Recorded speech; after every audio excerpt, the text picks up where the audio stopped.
Well, it finally stopped raining outside. Wind's not blowing, but I don't know if I'm going to go for a ride yet. At least not today. It is what it is. Well, it's tune-up time. It's snowing outside, so we'll work on the bike here today. Make sure we're ready. I do notice, I'll move you over here to show you, that's a little bit loose yet, so that's a little concerning. I'm still level with the chain.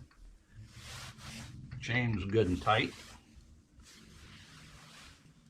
as well as the one on the other side.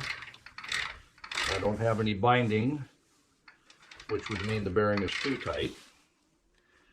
But let me show you what I see on the other side here.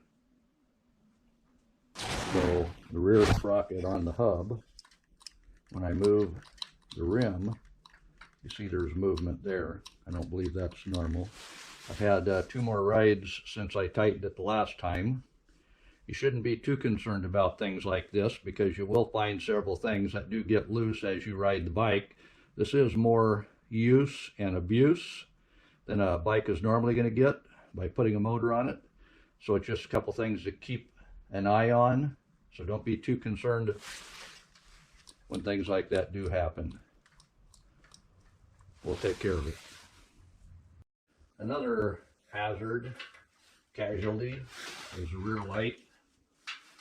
It wasn't meant to have all that vibration. It's meant for bicycle pedaling.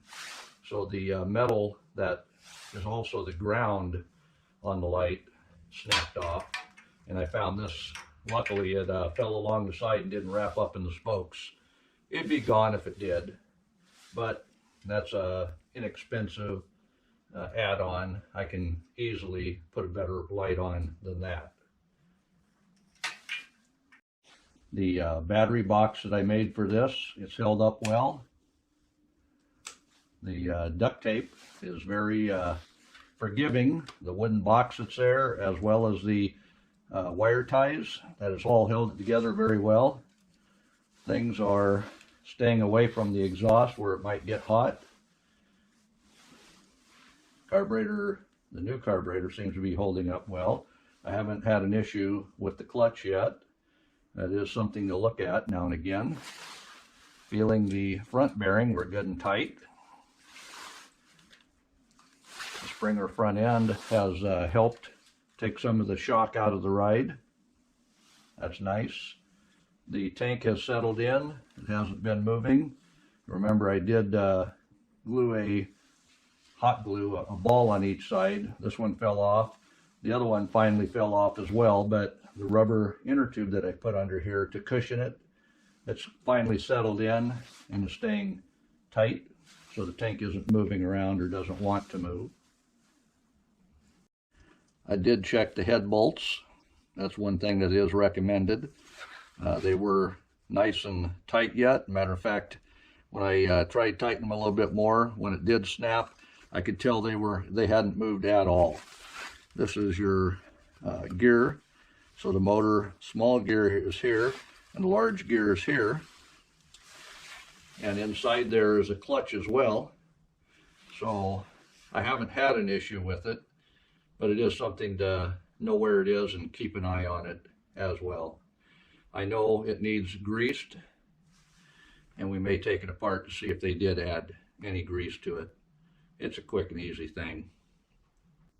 So turning the gas off is very important, especially if you have it inside a building. If you have an attached garage or even a garage or shed, you don't really want fuel leaking out onto the floor that could potentially come up as a fume in a warm day in a warm environment, and then get to a heat source such as a gas hot water heater in the garage and then ignite.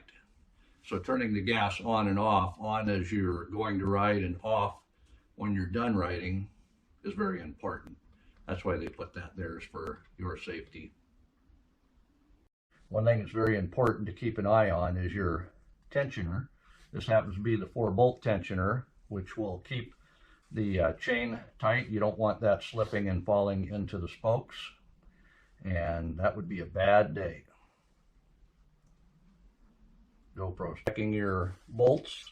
Now if you were to double nut these motor mount bolts, that would be ideal, but the kit only came with one per mount. So that ain't gonna happen unless I run to the store. So I'm working on the white wire. I ordered a 3-watt diode from Amazon. We're going to see how that works. This is a 3-watt system. A diode is meant only, if you put it in, it's a directional power source. So if you want power from the alternator to go up to the battery, you direct the diode to only put power that direction. The diode is made only to have a single DC output. It can't go backwards, which would take an AC circuit and virtually make it a DC circuit. Obviously, there's a plus and a minus on that coil. Every time the plus goes by, it gives a pulse of power to the battery. When the negative comes up, it would actually pull power back down, but because the diode's there, it's going to stop that from coming back down, virtually making it a DC system. But you're only really getting half the output of the alternator. So we're going to see how that works with some LED lights that I plan on putting on this bike as well.